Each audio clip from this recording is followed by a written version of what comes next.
All right, so those are all the announcements. Just so grateful for all of the activity going on that we can plug into always so that we can continue to be rejuvenated and engaged as a community. So now we're going to transition to our offering song. This is to prepare our hearts and minds for our sermon today. Our wonderful pastor, Mike, is going to be speaking today about aligning to your vision, right? So let's really keep our hearts and minds open to that, and now take a couple minutes to reflect on our offering song today.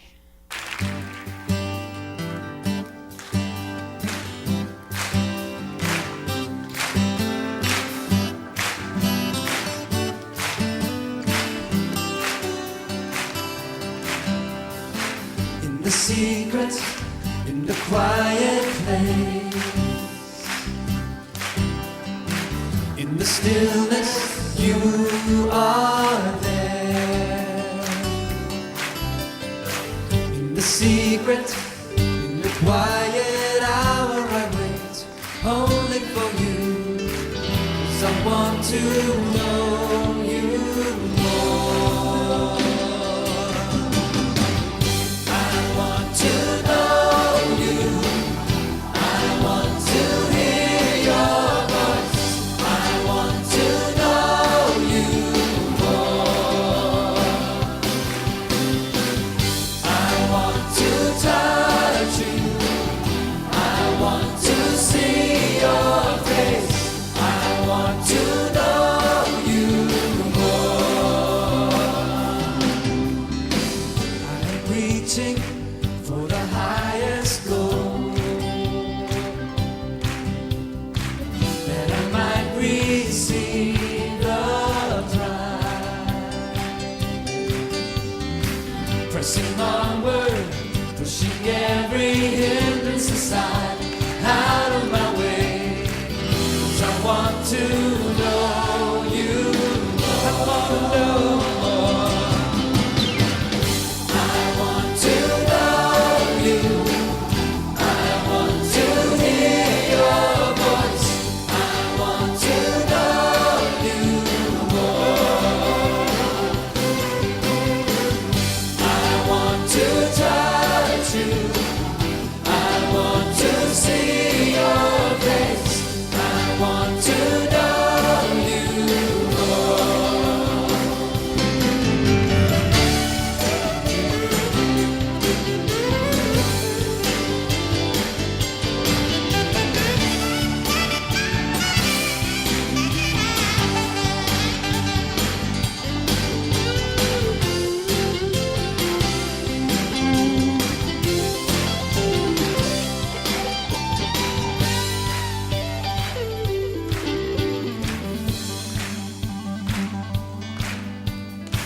I'm reaching for the highest goal,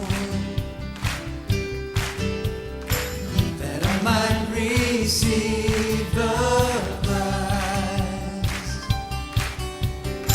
Pressing onward, pushing every hindrance aside, out of my way, 'cause I want to know you more and more and more.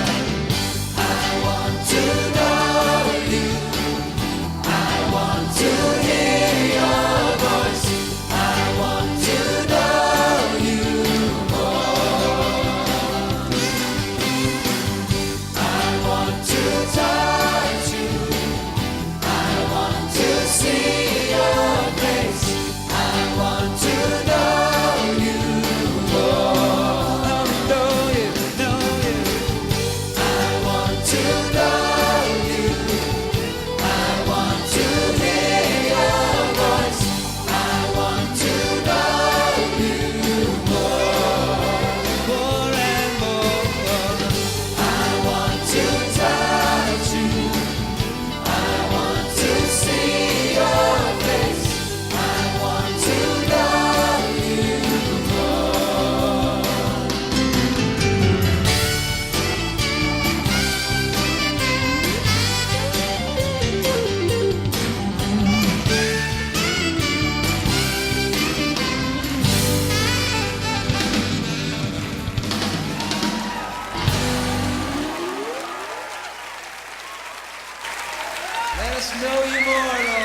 So that song is called In the Secret, and originally by Andy Park, but it's been redone by a number of different artists and gospel bands and things like that over the years. Yeah, it was kind of cool. So I was in Las Vegas for this rally, and I was listening to the Christian radio station there, and they had all these songs that I had never heard before. So I guess they were kind of like oldies songs that they're not really so popular these days. But it was really refreshing. I remember hearing that song when I was a teenager, how much I liked it. So it was nice to be reintroduced to it again. I really liked the song a lot. So anyway, welcome. Thank you all for coming. My name is Pastor Mike. For those of you who don't know me, my wife and I, we pastor the church together. Thank you for working with us with the music today. That was not the way we had wanted to do music today, but that's just kind of the way it goes sometimes. So today I'm going to be talking about staying true to my vision. And I'm going to start off with a verse from Proverbs. Where there is no vision, the people perish. Proverbs 29:18. So I want to start off just by sharing a couple things that have been kind of going on in our life as pastors. One of the things that was really surprising to us is that recently when we went to Las Vegas, so many people came to us and they said, "We love your sermons. Like, we watching your sermons on YouTube or Facebook." And not just like generally, they were like, "Well, thank you." That's refreshing because like 2 weeks ago, I gave kind of a lemon. I don't know if you remember that one, but they're not, it's not always easy to come up with a good message every week. But we have the hope that despite our shortcomings, that God speaks to people, right? Because we come to church and we, in a way, by us coming, we're putting ourselves in front of God and saying, look, I may not understand everything that I'm hearing or whatever, but, please speak to me. Please be a part of my life. That's kind of the thing that we say when we go to church or when we make any kind of action where we try to move ourselves closer to God, where we try to tell God, I want to know you more. I want to hear your voice, whether it's through prayer or reading or whatever, coming to church. It's the monitor one. Anyway. And not just generally, like people were pointing out specifics, like, I really loved Adonia's Father's Day message a couple weeks ago, or I got an email this morning, which was really nice because I think I kind of needed it. But this morning I got an email from one of our members in Korea. And he's not Korean, so he goes to the Korean church, family church there, and he has to listen to them give a sermon in Korean, and then they translate it. But he said, honestly, like, the translation is bad, and I can't relate to the message because all the cultural differences, and it doesn't really feel like it's that important to them, and so on and so forth. And so he wrote us this email because he said that, I'm just going to read it here. Let's see here. It has not been very easy for the international community here in the Sorok area for the last couple of years. On top of that, despite best effort with providing translation radio services, the translation is not very good. At least in my case, I felt that lately I have to have something more than this. So this Sunday, I watched our Denver church sermon. He's planning to move here, so he calls it our church, even though he doesn't live here yet. It's really cool. It's quite sweet, actually. This is a really beautiful family. I really look forward to introducing them all to you. They moved to Korea because his wife had cancer, and they have 3 young children, and they were hoping that by going to Korea and going to one of our spiritual healing centers that she could get better.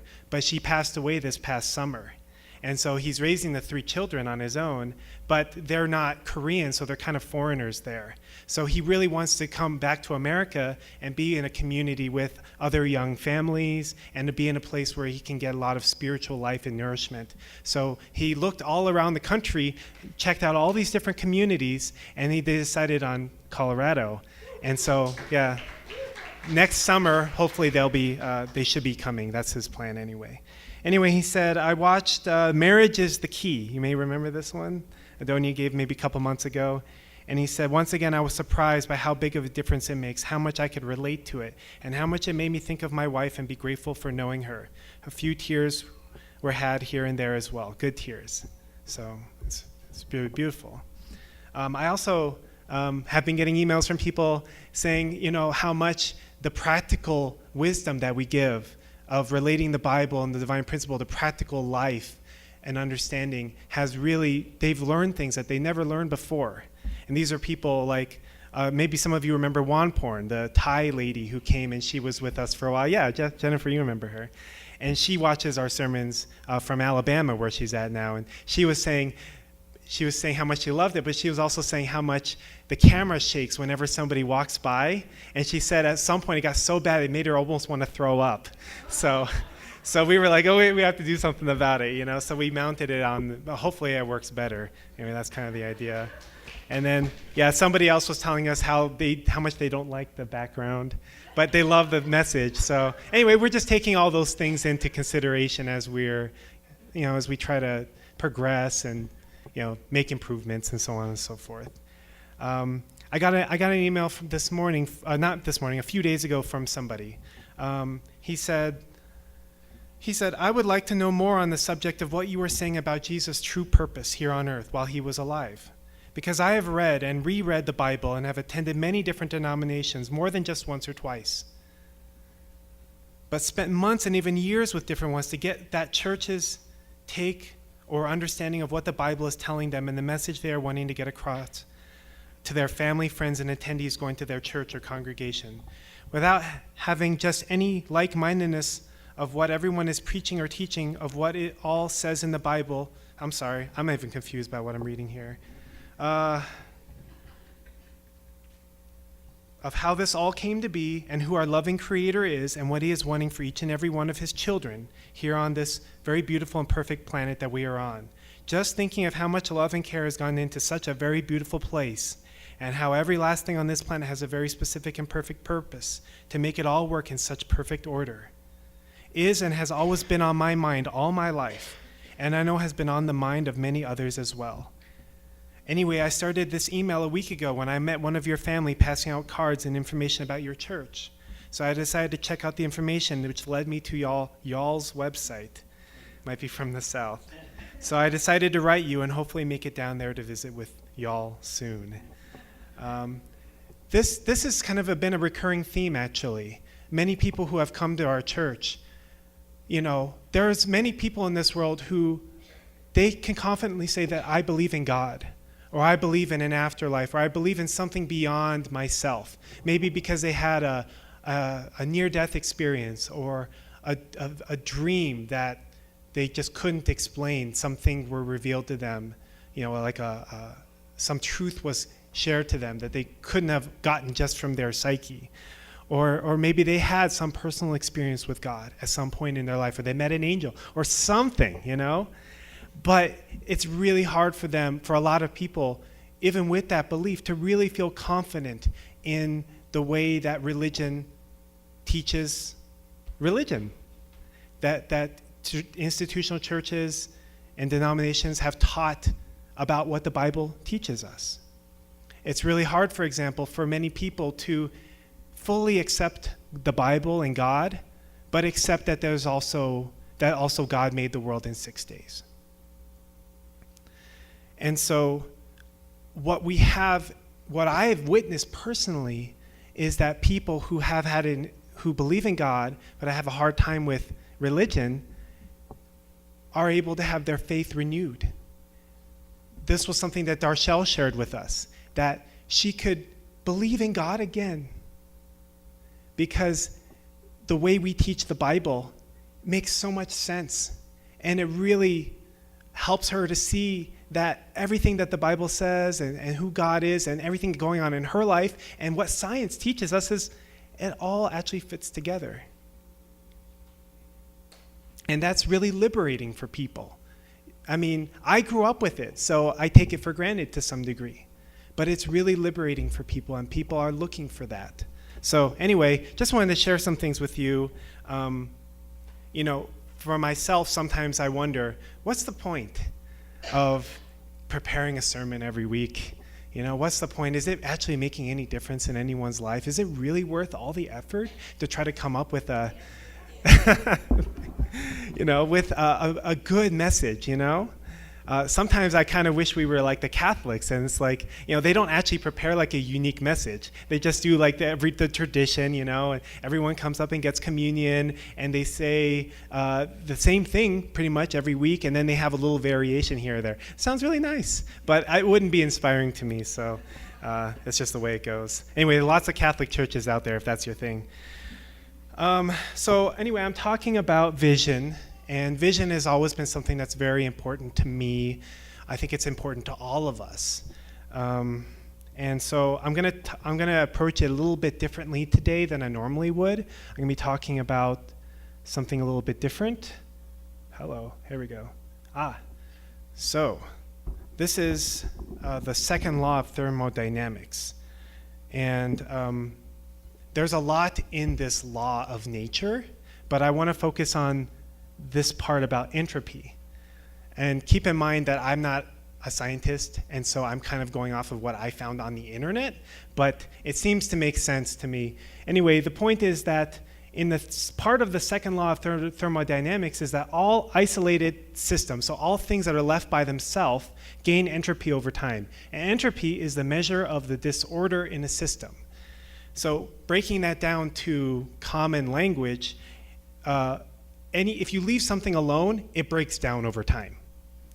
So, for example, if you leave your car out in the rain and the sun, eventually it's going to start looking terrible, and the metal is going to start to rust, and the metal it will eventually break down. The paint will break down. The metal will break down. If you make a hot cup of coffee and you leave it out on the table, eventually it will turn into a cold cup of coffee. If you blow up a balloon and you let it sit there, we've personally witnessed this probably 1,000 times. But you leave a blown up balloon in your house, eventually it will deflate, right? So these are kind of laws of nature. Like the coffee is not automatically going to become hot again just by sitting on the table. The balloon is not just going to fill up again without any outside addition, any outside interference. But if you, like for example, if you have a car that's the paint is coming off and it's rusting, you can add some more paint. You can add some protectant, and it will stop rusting, or it will prevent it from going bad. Even our sun will eventually run out of fuel, right? Our sun is basically a big gas ball, and eventually the fuel, it's going to take 5 billion years. That's what I read online. It's a long time, practically forever, but it will run out eventually. So vision is kind of like that too. If we have a vision for our life, if we have dreams and goals, maybe these are dreams and goals that we had earlier in our life when we were young. When you're young, you say, I wanted to be, because of Jurassic Park mostly, I wanted to be an archaeologist. I wanted to discover and unearth dinosaur bones. I just thought that would be the coolest thing to do. We have lots of different ideas and dreams. I wanted to also be an astronaut. But also, throughout our life, we have different experiences that inspire us. Maybe you met God or re-found God in your life. So you became inspired. In my life, I want to be a godly person, or I want to have a godly family, or I want to, recommit my life to God in some way or other. Or maybe something bad happens to you in your life and you decide, I want to commit my life to making sure that other people don't have to go through what I went through. The point is that at different times in our life, we find different vision and a passion and ideas for what we want in our life. But over time, and let's be honest, maybe some painful experiences or disappointments or some bumps in the road, maybe we get discouraged about the vision that we had. Maybe we think, how could I have ever thought that I could have done that? This can happen for anything, even, becoming wealthy or becoming educated or a family or whatever. We have an idea of what we want, and then maybe things get kind of hard, or maybe things don't turn out the way we want, and we can get kind of discouraged about what we're trying to do. In my Who Are We presentation, I talk a little bit about this. I talk about how this can happen to a church as well. A church is just a collection of people, right? With hopefully a common vision. But churches can get discouraged also. Pastors, church communities, maybe we're all working together to build something really awesome, and then there's a scandal or a falling out, or someone gets sick, or something happens, and we get discouraged. I talk about how, in my presentation, I talk about how many churches have kind of fallen into a rut where we have a purpose or a vision, but we're not really connected to it, and a lot of churches are just kind of surviving. A lot of even our own family churches are kind of in that situation. And we have to be reminded about what is my purpose. Or maybe we accomplished something, but then we need a new vision. Like, what next in my life? What else in my life? We need that protective paint, or we need that infusion of air, or we need that extra heat in order to keep our vision alive. Just by itself, life is tough. Life can be really tough. And it's not the way that God wanted this world to be, but as we go through our life, we are going to experience disappointments. We're going to rely on people, and sometimes those people are going to come through for us, and sometimes those people aren't. And we have to find a way to keep our dreams and visions alive. Our dreams and our visions are the things that wake us up in the morning. I mean, we wake up in the morning anyway, right? But it's the difference between just rolling out of bed and be like, okay, gotta brush my teeth, take a shower, get ready for work, eat breakfast, whatever. Start all over again the next day, put the kids to bed. Or it's the difference between waking up and being excited about my day, because today is the next step towards, I'm gonna take my next step towards the dream and the vision that I have for my future. Many people my age are really inspired about this. You read that? Financial freedom. I have many good friends that this is something that they are so passionate about. And believe me, I am too. Like, this is something I want. I'm not trying to categorize a bunch of other people. I would love this as well. I have a friend in Ohio who he rents a house, and he's really so serious about becoming financially free. He's willing to do whatever it takes. There's many, if you read stories about entrepreneurs, many of them started with nothing, but they just scrimped and saved, and they slept on the couch or whatever to save money so that they could make the money, save enough money up to start their business or whatever they wanted to do. So my friend, so there's a house, right? And then there's a shed in the backyard. So he's living in the shed with another guy. And they're renting the house out so that, they can, have a free place to live, right? The shed. But then they're making income from the house, right? This is how serious they are about accomplishing this goal. But that's the power of having a vision. Having a vision for your life allows you to make those kind of sacrifices. Normally you think, I would never do that. Why would I put myself through that level of discomfort? When I could be more comfortable and I could live in the house, and I could have a job and pay for the house and so on and so forth, like most people would, right? But having that kind of a vision gives you the power to make certain sacrifices joyfully, because you're looking forward to the benefit down the road. Having financial freedom represents a lot of things for people. It's not just about having money, but it's about having freedom to live your life the way you want to live it without having to go and work 40 hours a day for someone else, doing something that you may or may not like to do. But even if you do like to do it, you probably don't want to do it for the rest of your life. It represents freedom, it represents comfort, it represents the ability to do things that you want to do without having to, struggle, like travel or whatever. And it also represents a path away from suffering, away from, not having what you need. And because of that vision, people are willing to sacrifice whatever it takes. So whatever your vision is for your life, if it inspires you to get up in the morning with a smile and energy, and you're working towards it, then you're probably in a good place. Now, if you're not in that place, this message is maybe more for you. I think there's many people who have at some point have a vision like that in their life, and maybe at some point really excited about it, but maybe not so much anymore. So what do? Something's off. Something is wrong. So that's why I'm talking about alignment today. Alignment with our vision. When we first moved here, Adonia was feeling some pain in her back, I think, or hips. So we went to a chiropractor. And I went along to support her, but I didn't think that I actually needed it. But being the good businessman he was, he encouraged me to also get checked. And I got x-rays and all that stuff. And I found out that actually my situation with my bones and everything was actually worse than hers. I just wasn't aware of it.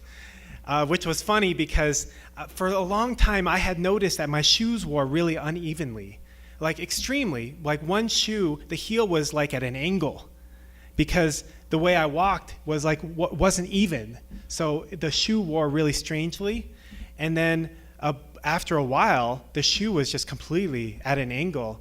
And I found out that many years ago, I used to drive a van around a lot, and I used to think it was really cool to have a big fat wallet. And I have all my credit cards and receipts and cash in there. It was really thick. Like, nobody does that anymore these days. Minimalism is a thing.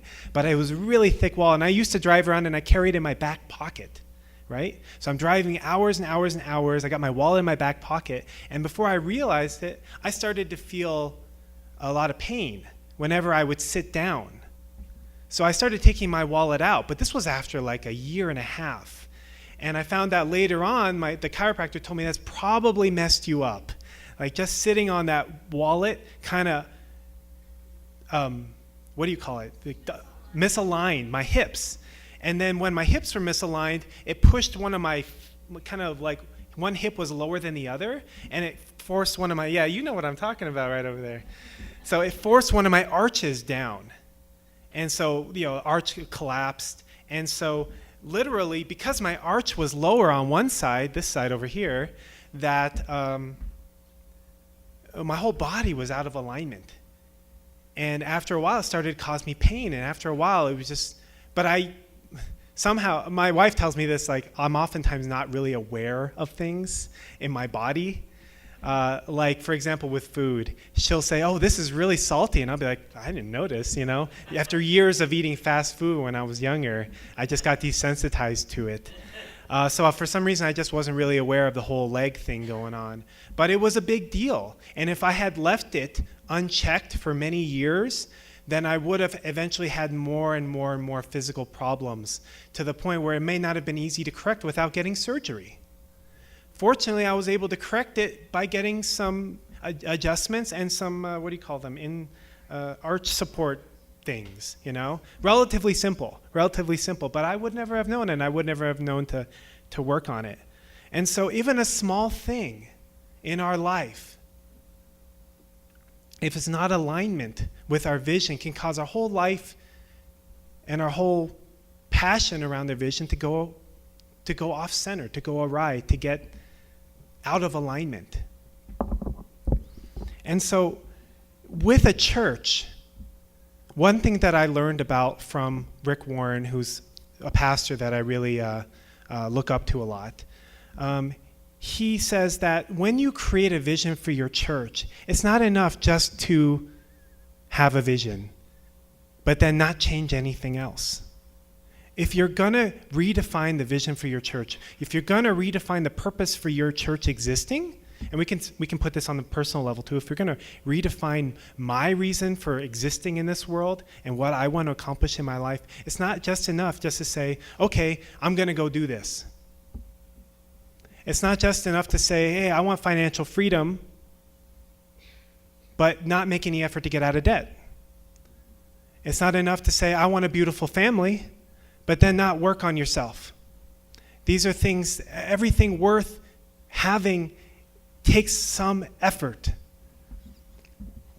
And the greater the vision, the greater the effort is going to be necessary for it. So when we were redefining the vision for our church, we said we need to change everything. We need to change the way we look at money. We need to change the way we govern our church. We need to change the way we do our services. We need to change the way we do our music. We need to change the way we do our Sunday school. And granted, it's a work in progress, but we can't be sincere in saying that we want to really make this vision happen for our church and not throw everything behind it.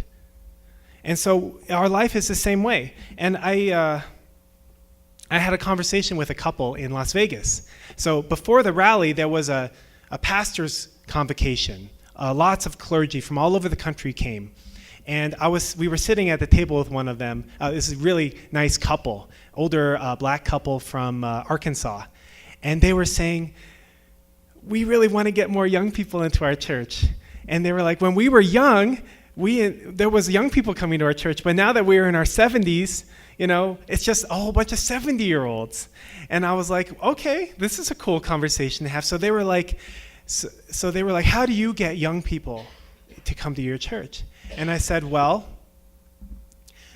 first of all, you have to decide that you want young people at your church. Because a lot of people say, oh, we'd like for this to happen. But then they're not necessarily willing to make the changes necessary to make it happen. People say, oh, we want young people, but we don't want to change the way we do things. I have a good friend in Ohio, and they're really working with their church community, but it's frustrating because the leadership doesn't want to actually give them authority to make changes or money to work with, to spend. And so the idea is we want young people, but we don't want to give them the ability to make decisions, spend money, or make changes. And I said, it's just not going to happen, If you want young people, or if you want any change to happen in your church, then you have to show it through your sincere willingness to do what it takes, to show those people that they're wanted. Not just that you want them, but that they're wanted. You want them to be there. That may take spending some money. That may take making some changes. That may take, I told them you should hire, if you have the money, you should hire a young pastor and give them the best time on Sunday, the best Sunday service spot, if they want to have their own service. And you should give them of course you want to do it in partnership, but you should say, you should give them the ability to make the changes that they feel are necessary to accomplish that goal. And I said, if you're willing to do that, then I'm sure that you'll get young people. But anyway, they were really excited. It was kind of cool. It was a really nice conversation. They're a really cute couple. And I hope the best for them. I really do. We'll see what happens. So alignment. If we say we want something in our life, but we're not actually in alignment with that vision, we're not actually taking the steps to accomplish that vision. Maybe you want to have a beautiful family. Maybe you want to have a wonderful wife. Maybe you are a husband. Maybe you want to have financial freedom. Maybe you want to have a nice house. Maybe you just want to get out of debt. Whatever those things are, then you have to get your life in alignment with getting there, whatever those steps might be. If we have a vision for our life, but we don't align ourselves, that's when we get discouraged. That's when we don't have any power. The body is designed, God designed this amazing body to support us during our life on earth. But if our body gets out of alignment, it doesn't have the power to support us in a healthy way. And even a small thing eventually becomes a big thing. So you're going to have to ask yourself, what is my vision? What do I want in my life? And I want to also challenge you too, that as people of God, I'm assuming that you are because you're here, at least have some openness to the idea that God is maybe real. We have to think about that as well. Because it's wonderful to have a vision. Like I said before, I believe in financial freedom. It's wonderful to have that kind of a vision. It's also wonderful to have many other kinds of visions. I think that most visions are good. But I think that as people of God, we also have to include God into our vision as well. I think that's really important. I think that if we see God, if we really believe that God is our parent, and also one thing that's really unique about our understanding about God is that we understand that God is not satisfied. God is not happy. God is not complacent with the way things are in this world. God is actually in pain. God is actually in suffering and misery, seeing the world in the situation it's in. God is not happy with this world. And just like any mature child, son or daughter, we see our parents suffering. It's not okay for us to just be like, well, I'm just going to do my own thing and make myself happy and good luck with your problems, you know? I mean, that's something that maybe a immature child might do, you know, just kind of focus on their own personal happiness. But as people of God, and understanding that God is our parent, and that God has needs, God is suffering, God needs his children to take up certain responsibilities and crosses for him, just like Jesus did. That we also implement that into part of our vision for our life. You know, not everybody's going to be a saint or a martyr or a pastor or whatever, a Sunday school teacher, but we can all look at our life and think, within the vision that I have for my life, how can I include God into that? How can I make some offering to God through what I'm trying to accomplish in my life? That's really just natural. If we don't have that feeling, then we either are immature in our maturity, like children, or we don't understand God. We don't have a real understanding of who God is. And if that's the case, that's fine. You know, we need to recognize where we're at, and we need to work on where we're at.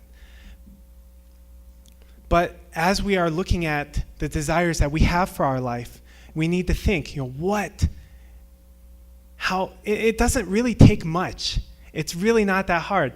You know, like, for example, if your passion in life is to become financially free, then offer that to God and say, through my financial freeness, I will be more free to serve people more, give money to the poor, to the church, give, I don't know, you know, but it doesn't have to be, you don't have to give up your vision for your life in order to include God into it, is all I'm saying. Now, I mean, if your vision for your life is to be a gangster or something, you might have to give that up. But I think that most people have a vision for their life that's like, I want to have a good family. I know many of you, when you joined this church years ago, you joined because you wanted to build an ideal family. I mean, what a great vision is that? Or you wanted to relieve God's heart. You understood that God is suffering. It was the first time, and it made so much sense to you. And you were like, I want to give my life. I want to relieve God's heart. What a great vision. And so we don't have to let go of those things.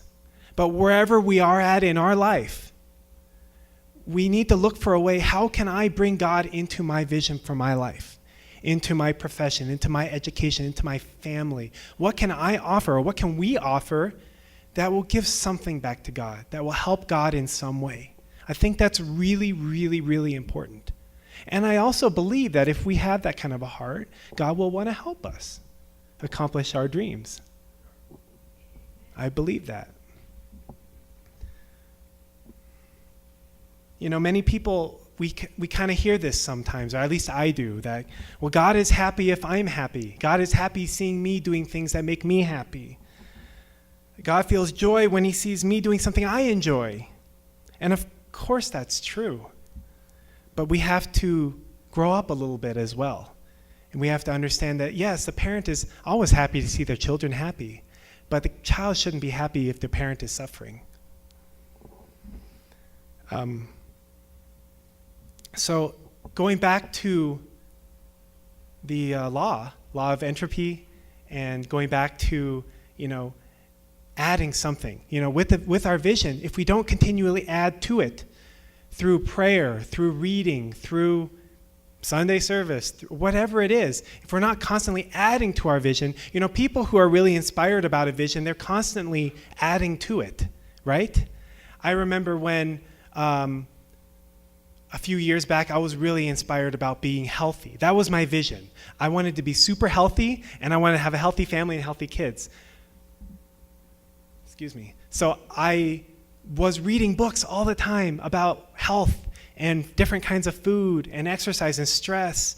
And I took it kind of maybe extreme, like started reading about mushrooms and herbs, and I bought this whole book on herbs, and I was going around the garden seeing, oh, this weed is actually an herb, and it could be used for numbing pain, and try to jam it up in my gum and see if it worked, and stuff like that. Maybe not the kind of thing that most people would do, but the point was that constantly looking, what's new, like how to re-inspire myself, because just like with any vision, when you're on your road to be healthy, you could get discouraged sometimes too. Maybe you get going through a rough spot and you're kind of depressed. You're like, you know what? I don't really care. I'm just going to eat this ice cream, and I'm going to eat some more, and then I'm going to go to Chick-fil-A and I'm going to buy an ice cream cone there. And before you know it, you feel terrible about yourself. But who cares? It's like that stuff happens. None of us is immune to that. We all emotional. We go through different things in life. We can't just expect that. Oh, I have a vision. I'm just going to do that every day until I die. Nobody does that. I admire people who have a vision and they just commit themselves and they live their life committed to that vision. These are like the Christ-like saints in our life. These are the people like Jesus. I feel like our founders are like that way too. That from beginning to end, they've lived their life for God, and that's why so many people admire and love them.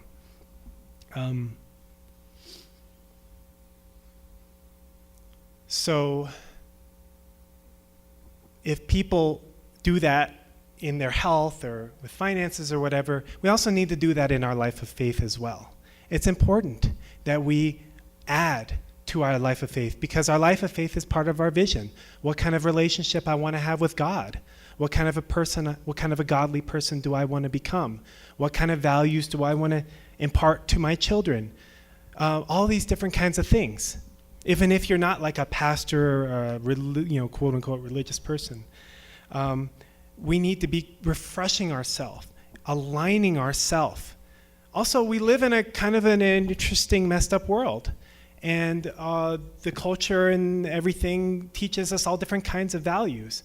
But, life is short. And we have opportunity, we have one life to live a life according to God's will for our life. Part of our responsibility is to try to discover, what is that? What does God want me to do with my life? And how do I do it? And in order to do that, part of the process is making our effort, aligning ourselves, and discovering when we do find a vision, continually adding to it so it doesn't eventually rust and decay and fall apart. Because visions have a tendency to do that. I can tell you very honestly that for myself, I'm a very vision-oriented person. I really get inspired about a vision. But I also can get very discouraged. Get very discouraged and that's why I was so grateful, and I wanted to share with you some of those emails that we got from people, because it's a reminder, like, it does make a difference. It is worthwhile. It does make an impact on this person's life or that person's life. And so we need to do that for one another, and we need to make the effort to invest into the habits to align ourselves with the vision that we are trying to create in our life. Hopefully a vision that includes God.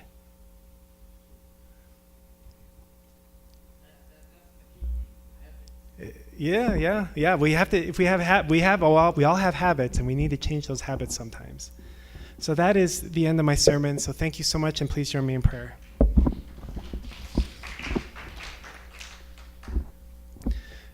Good morning, our most beloved Heavenly Parent. We're so grateful to be able to come together this Sunday morning as a church family. I know that before and after we come together, life goes on, and we go through different challenges and difficulties, and hopefully joyful and memorable moments as well. We go through so many different things. Heavenly Parent, we really want as a church to align our actions and our thoughts and our habits behind the vision that you have for our church. We really want to make a difference in this world. We don't want to just be a church that exists. There's already many churches out there, Heavenly Parent. We want to make a difference. We want to be making a difference in people's lives, and also we want to be seeing growth and vision and passion in our own lives, Heavenly Parent. And we know that the two are inseparable. We need to have both.